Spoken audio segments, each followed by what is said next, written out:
On World News Tonight, shoot for the sun. Following the overwhelming success of India's lunar lander, the nation's hopes fall on the sun with a new rocket. Haikui wreaks havoc. Taiwan suffers the wrath of the first typhoon to hit the nation in years. Changing stations. Ukraine's Zelensky replaces defense minister amid a full-blown corruption scandal.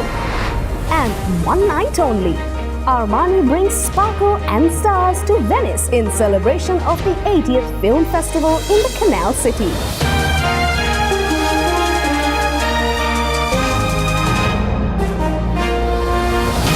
This is Ada Derana World News Tonight. Reporting from Colombo, here is Anuradhi Vikramasinghe. Good evening, and you are joining us on World News this Monday night. After its recent successful moon landing, India's space agency has launched a rocket to study the sun. After its recent successful moon landing, India's space agency has launched a rocket to study the sun. It's the country's first such mission, which aims to study solar winds that can cause disturbances on Earth, commonly seen as auroras. Scientists clapped during the Indian Space Research Organisation's live broadcast as a rocket left a trail of smoke and fire in its wake on Saturday. India's space agency later said on the social media platform X, formerly known as Twitter, that the satellite was now in orbit. Named after the Hindi word for the sun, the Aditya L1 spacecraft took flight barely a week after India beat Russia to become the first country to land on the south pole of the moon. While Russia had a more powerful rocket, India's Chandrayaan-3 out-endured the Luna 25 to execute a textbook landing. The Aditya L1 is designed to travel 930,000 miles over 4 months, far short of the Sun, which is around 93 million miles from Earth. It's meant to stop its journey in a kind of parking lot in space called a Lagrange point. Objects tend to stay put there because of balancing gravitational forces, which reduce a spacecraft's fuel consumption. Scientists hope to learn more about the effects of solar radiation on the thousands of satellites in orbit. ISRO scientists also say that longer-term data from the mission could help better understand the sun's impact on Earth's climate patterns and the origins of solar wind, the stream of particles that flow from the sun through the solar system. Prime Minister Narendra Modi is pushing for India's space missions to play a larger role on a world stage dominated by the United States and China. The country has privatised space launches and is looking to open the sector to foreign investment, as it targets a 5-fold increase in its share of the global launch market within the next decade. The first typhoon to directly hit Taiwan in 4 years, Haikui made landfall on Sunday in the island's mountainous and sparsely populated far southeast before moving across the south of the country. Typhoon Haikui burrowed into southeastern Taiwan on Sunday, prompting counties and cities in the region to cancel classes and declare a day off for workers. The torrential rain and strong winds led to the cancellation of domestic flights and the evacuation of thousands of people. Taiwan's President Tsai Ing-wen advised the public to avoid leaving the house. The typhoon is the first to directly hit Taiwan in 4 years. Reports of major damage have been minimal so far, but the military has stepped in to assist with flood relief and evacuation efforts, mobilizing soldiers and equipment to affected areas. As a precaution, Taiwanese airlines cancel all domestic flights, and ferry services to surrounding islands were also suspended. Typhoon Haikui is expected to continue its path across southern Taiwan before entering the Taiwan Strait and heading towards China. Meanwhile, several roads in the Madrid region in Spain were also closed as half a dozen bridges were torn down by water overflowing the riverbanks. This was the scene across several regions of Spain on Sunday as torrential rain and storms swept through the country. In the capital, Madrid's mayor warned residents to stay home. A red alert extending from Madrid to the city of Cadiz in the south was issued by the National Weather Agency, meaning possible extreme danger. Madrid's emergency services sent these texts to residents, warning them of flood risks and advising them not to use vehicles. On the East Coast, residents of Alcenar were also told to stay home by emergency services. Video footage shared on social media showed torrents of floodwater rushing past homes. This man says he was woken up from water coming through the second floor of his apartment. He says the community pulled 2 young men from the water with ropes made from towels and bed sheets. Nobody showed up, he says, calling the experience terrifying.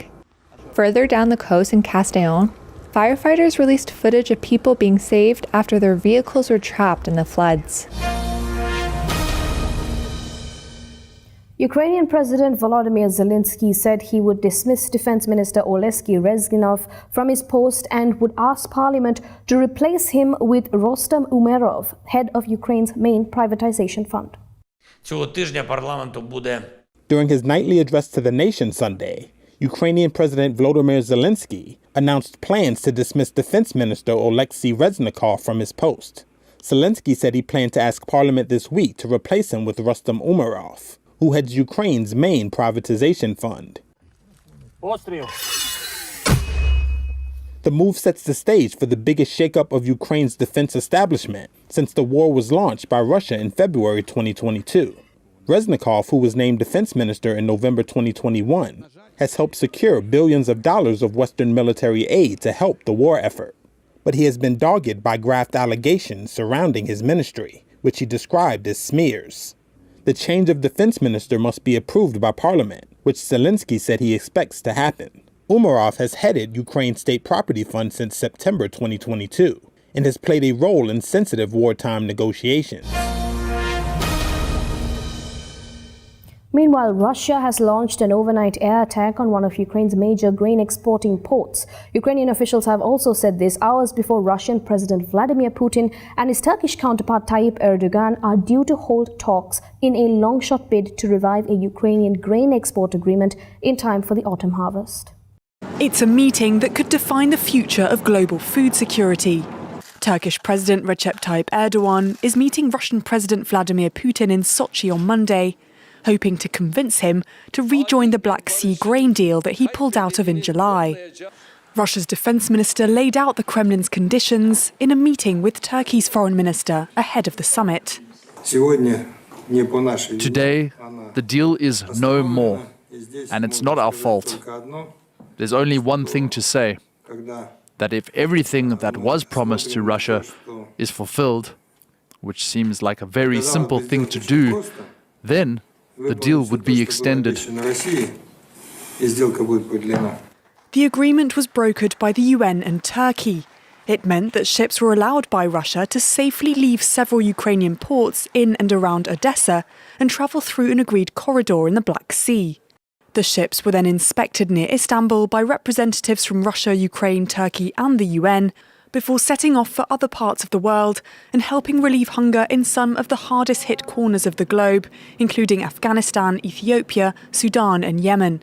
In the space of a year, the agreement allowed for the export of nearly 33 million metric tons of grain and other commodities from Ukraine. But as the deal's expiration date drew closer, Russia refused to extend it, saying it had faced obstacles exporting its own food and fertilizers and that the West was not holding up its side of the deal. The UN says it recently sent Russia concrete proposals aimed at reviving the agreement. We took into concern the Russian requests, and I believe we presented a proposal that could be the basis for a renewal, but a renewal that must be stable. The UN's Food and Agriculture Organization has warned the repercussions of the war in Ukraine could push an additional 47 million people into acute food insecurity.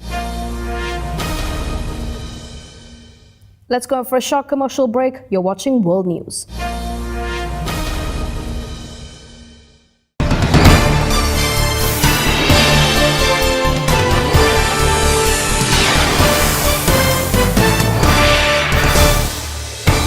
And now Now moving on to tonight's US election updates. GOP nominee hopeful Nikki Haley on Sunday again advocated for term limits and mental competency tests for politicians over the age of 75, saying that they need to let a younger generation take over. The former UN ambassador stated that her intention was not to be disrespectful, pointing to Senate Minority Leader Mitch McConnell, Senator Dianne Feinstein and Nancy Pelosi as examples, posing the question of when they will realize that it is time for them to leave. McConnell, 81, has had his health and future questioned following a second incident where he froze for nearly 30 seconds during a press conference in Kentucky last week. Feinstein, 90, faced multiple health setbacks this year after an extended battle with shingles and a fall last month. Pelosi, 83, stepped down from her leadership role following Democrats' loss of the House, prompting questions about whether she intends to keep a seat she has held since 1987. According to research from the PEW Research Center, the median age for voting House members is 57.9, a slight decrease from the 117th Congress. On the Senate side, the median age is 65.3 years. Haley is 51 years old. In February, she first made a call for testing of politicians over the age of 75, a group that also includes President Joe Biden and former President Donald Trump, both of whom are running for the presidency again in 2024. That call was widely criticized even among GOP presidential contenders such as Vivek Ramaswamy, who are quite a bit younger. Meanwhile, Vivek Ramaswamy argued that pardoning former President Donald Trump would reunite the country, but will not be the most important thing he'll do as the next president. Noting that he's polling second among GOP presidential candidates in some recent national polls, Ramaswamy argued that though it would be easier for him if Donald Trump were eliminated from the competition, he is against the current Republican frontrunner being forced out of the race amidst a 4 indictment against him. Ramaswamy repeatedly argued that there's a difference between a bad judgment and a crime. He also noted how, just like all other Republicans on the Milwaukee debate stage, they took a pledge to support whoever becomes the party's eventual 2024 presidential nominee to qualify.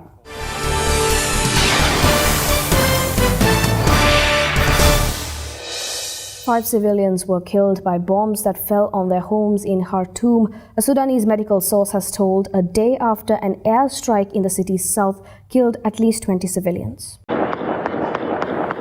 Smoke billowed over Khartoum's skyline on Sunday as the sound of artillery fire rings out. Aerial bombardment that marks a weekend of bloodshed in the 5th month of war between Sudan's army and paramilitary fighters. Further north in Omdurman, residents are struggling to make ends meet. Many haven't received salaries for several months, leaving them unable to feed their families. The reason why there is a lot of bread on the shelves is because people aren't able to buy it. People here don't buy in large quantities. People are suffering. The days of customers coming in with plenty of cash are over. Bread is available, but people can't buy it. A loaf costs 70 Sudanese pounds. It's too expensive. The country was plunged into war mid-April after a deepening power struggle exploded into conflict between the Sudanese army chief, Abdel Fattah al-Burhan, and Hemeti, the paramilitary Rapid Support Forces commander. The pair joined forces to stage the country's 2021 coup, though clashed over disagreements about a plan to transition to civilian rule. According to the UN, over half of Sudan's 48 million population now require humanitarian aid, and 6 million are one step away from famine. North Korea has staged a simulated tactical nuclear attack drill over the weekend with mock atomic warheads attached to 2 long-range cruise missiles that were test-fired into the ocean. North Korea has conducted a simulated tactical nuclear attack drill that included 2 long-range cruise missiles, the KCNA state news agency said on Sunday. It added that the exercise was to warn enemies the country would be prepared in case of nuclear war. KCNA said the drill was successfully carried out on Saturday when 2 cruise missiles carrying mock nuclear warheads were fired towards the West Sea of the Korean peninsula. Pyongyang also said it would bolster its military deterrence against the United States and South Korea. South Korea's military said the claim of success could be an exaggeration as, quote, not all of them succeeded, Seoul's Yonhap News reported, citing a senior official at the Joint Chiefs of Staff. The latest missile test came just after the joint annual exercises between South Korea and the US came to a close on Thursday. North Korea has been stepping up its military deterrence against Washington and Seoul and has criticised last month's summit agreement between the two on improving military cooperations. Pope Francis praised the wisdom of the Mongolian people over the weekend in harmony with nature and embracing spirituality, while warning the young democracy of risks such as corruption and environmental ruin. Far from the immense crowds he often attracts around the world, Pope Francis has had more modest welcomes from the public ever since landing for the first time in Mongolia. Smaller scale greetings, but no less enthusiastic. We're all here to greet the Holy Father. We're about to see him, and we've been waiting for this moment for many years. I hope that the Pope visits us in China too, so he can help strengthen the communication with the Vatican, and also all the other countries where Catholics live. The predominantly Buddhist country counts only around 1,500 Catholics, and the Church has only had a sanctioned presence in Mongolia since 1992, when the country moved on from its Soviet allied government and added religious freedom to its constitution. After visiting traditional Gur tents and meeting with the president, Pope Francis addressed a message to those contributing to people's misfortunes. When religions remain grounded in their original spiritual patrimony and are not corrupted by sectarian deviations, they prove to be trustworthy supports in the construction of healthy and prosperous societies. Corruption is the fruit of a utilitarian and unscrupulous mentality that has impoverished entire countries. An apparent reference to the theft of hundreds of thousands of tons of coal last year, as people braved freezing temperatures in the capital Ulaanbaatar to protest the scandal. Pope Francis will lead an inter-religious meeting on Sunday and conduct a mass in a newly built ice hockey arena before leaving Mongolia on Monday.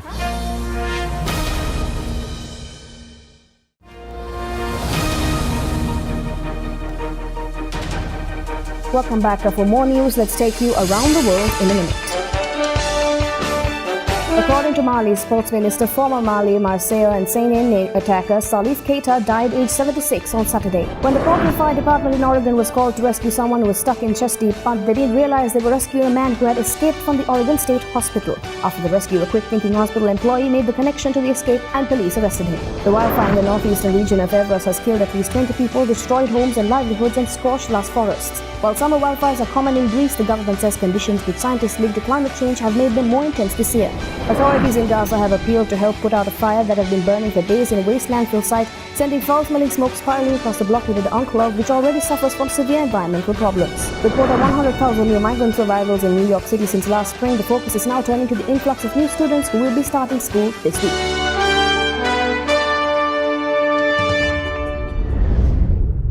And that is all we have for you on World News Tonight. Join us again tomorrow for more news across the globe. If you missed any of today's programs, you can always rewatch by catching us on our YouTube channel, youtube.com/OtherThanEnglish.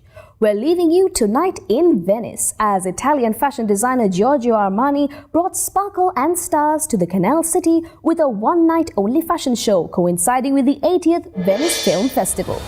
Thank you for watching. Have a great night.